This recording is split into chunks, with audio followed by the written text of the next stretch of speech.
The family room in America is changing. Everyone's connected to their favorite gadget. And when was the last time that you walked down the street and people were actually looking up while they walked and not down at their cell phones? If turning off your BlackBerry during your wedding ceremony gives you a nervous twitch, you're probably an addict. Boy, are you in trouble.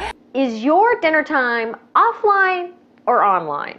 Sat in a cafe, and instead of talking to each other, we all sat with our phones. Some form of technology hitched to their hands, ears, and eyes, all while in the same room, having family time for the new millennium.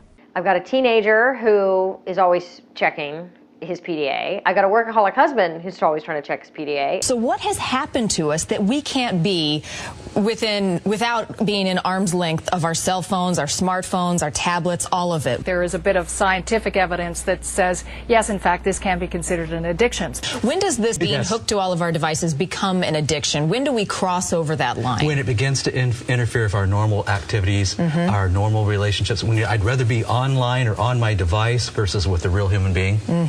That's a sign I have a problem. Instant gratification almost engenders a dependence. It gets people so used to having that when they lose it, let's say if they drop the phone and break it or they forget it at home, they go into withdrawal the same way they would in a typical addiction. Very addictive. It stops us doing a lot of things. Even while we're eating our dinner, we're still on our phones. It's made us slightly more antisocial, I'd say.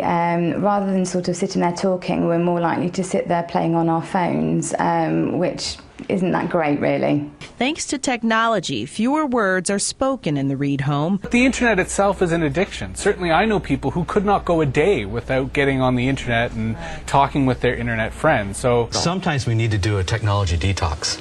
Okay. Try it for one day over the weekend. Right. That's sure how that's going to go. I'm going to get the shakes. To see how well you can do. If TV and internet interferes with your relationships, then it may be time for a timeout. Right. We need a technology detox. Thank you. Try it this weekend. Thank you, Dr. Jantz. I will give it a shot.